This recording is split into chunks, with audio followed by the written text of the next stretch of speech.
ክርስቲያኖ ሮናልዶን ከሚመለከተው መረጃ እንጀምርና ወደ እነዚህ የዝውውር መረጃዎች እናልፋለን። ከአልናስር ጋር ሊለያይ እንደሚችል ፍንጭ ከሰጠ በኋላ ክለቡ አሁን መግለጫ አውጥቷል። የአልናስር ዳይሬክተር ሄሮ ኮከቡ ውሉን በሚያድስበት ሁኔታ ላይ እየተነጋገሩ እንደሆነ እንደሚቀጥል ተስፋ እንዳላቸውም ነግሮናል። አሪፍ ይመስላል። ክለቡም የሮናልዶ ፕሮጀክት ያው የሳውዲም ጉዳይ ስለሆነ ማለት ነው። ዳይሬክተሩም ይሄንን ያነሳው ሊጉ እንዲያድግ ትልቅ አስተዋጽኦ ማድረጉንም እውቅና ሰጥቶታል።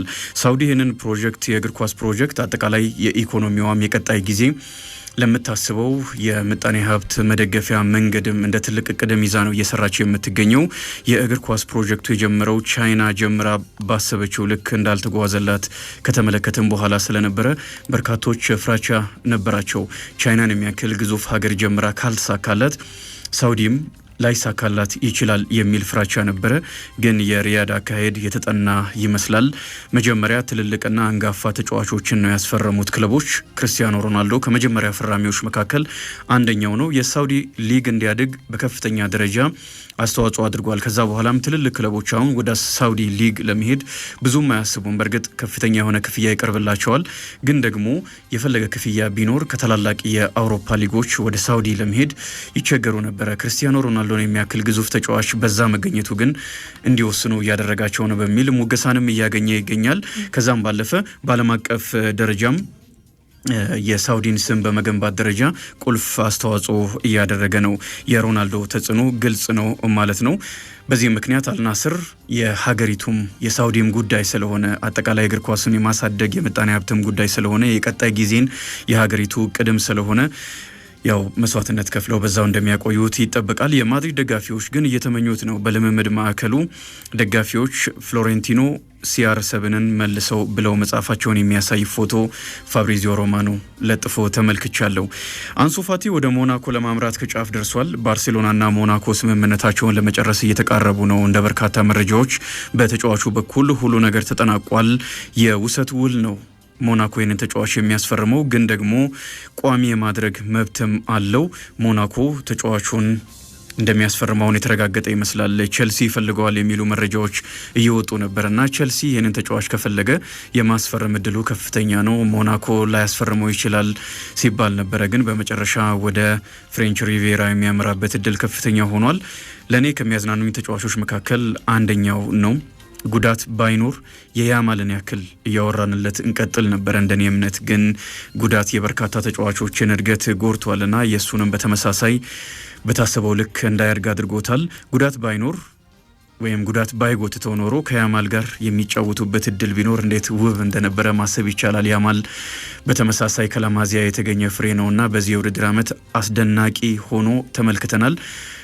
አንሱ ፋቲ የጀመረበት መንገድ ተመሳሳይ ስለነበረ ሁለቱ ወጣት ተጫዋቾች በአንድነት ሲጫወቱ በአንድ ክለብ ሲጫወቱ ብንመለከት በጣም አሪፍ ነው። ግን አሁንም ተስፋ ያለው ይመስለኛል።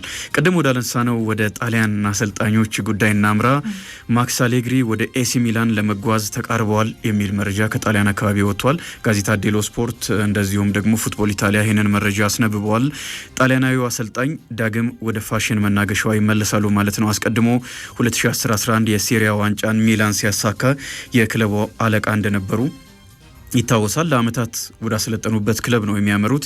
የጣሊያን ሱፐር ካምፕንም አሸንፈዋል ከኤሲ ሚላን ጋር እና በድጋሚ ይህንን ክለብ ወደ ስኬት እንዲያመሩ ነው ወደ ሚላን የሚመለሱት።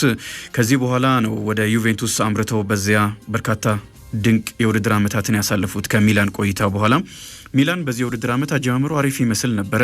አዲሱ አሰልጣኝ ኮንሴሳውም ዋንጫ አሸንፈውን የጀመሩት፣ ግን ደግሞ በጣሊያን ሴሪያም በታሰበው ልክ ክለቡ አልተጓዘም። ከሁሉም የአውሮፓ ውድድሮች ውጪ የሚያደርገውን ደረጃ ይዞ ነው ያጠናቀቀው። በዛ ላይ ደግሞ ምናልባት የጣሊያን ዋንጫ ወይም የጣሊያን ካፕ ነበረ። ይህን ውድድር ቢያሸንፉ አሰልጣኙ የሚቆዩበት እድል ሰፊ ነበረ።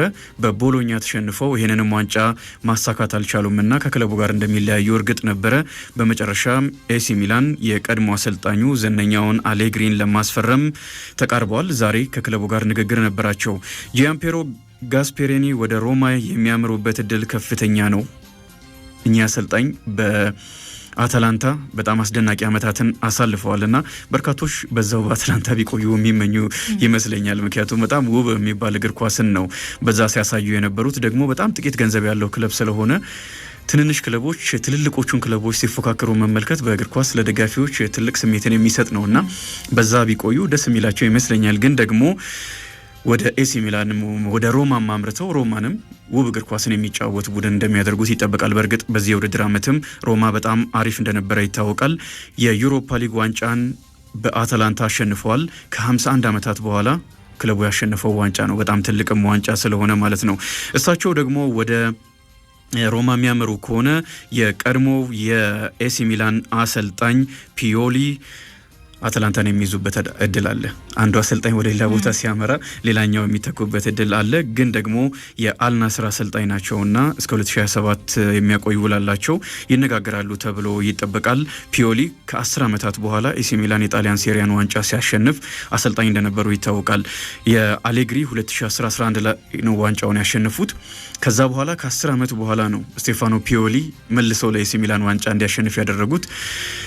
ስለዚህ በጣሊያን የአሰልጣኞች ቅይር ሊኖር ይችላል። ሌላኛውን ደግሞ በሁለተኛው አጋማሽ እንመለስበታለን። ሊያም ዴላፕ በዝውውር መስኮቱ ተፈላጊ ከሆኑ ተጫዋቾች መካከል አንደኛው እንደሆነ ይታወቃል። ማንቸስተር ዩናይትድ በተለይ በጥብቅ ይፈልገዋል። በተደጋጋሚም ስሙ ከተጫዋቹ ጋር ሲያያዝ ነበረ።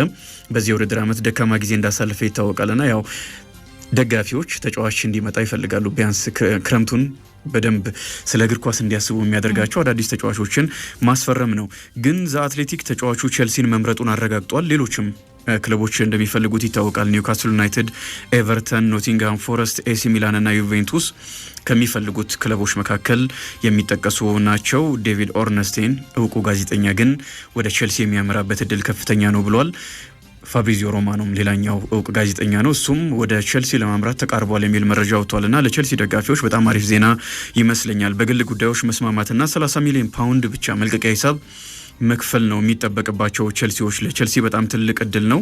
በሊጉ ልምድ ያለው ተጫዋች ነው። 12 ጎሎችን አስቆጥሯል። ምንም እንኳን ኢፕስዊች ታውን ከሊጉ ቢወርድም የአጥቂ ችግር ነበረበት። ቼልሲ የ22 ዓመት ኃይል ያለው አጥቂ ሊያገኙ ተቃርበዋል። ከሲቲ 2024 ላይ ነበረ በ19 ሚሊዮን ፓውንድ ኢፕስዊች ታውን ይህንን ተጫዋች ያስፈረመው። አሁን ቼልሲ ግሩም ተጫዋች ሊያገኝ ተቃርቧል።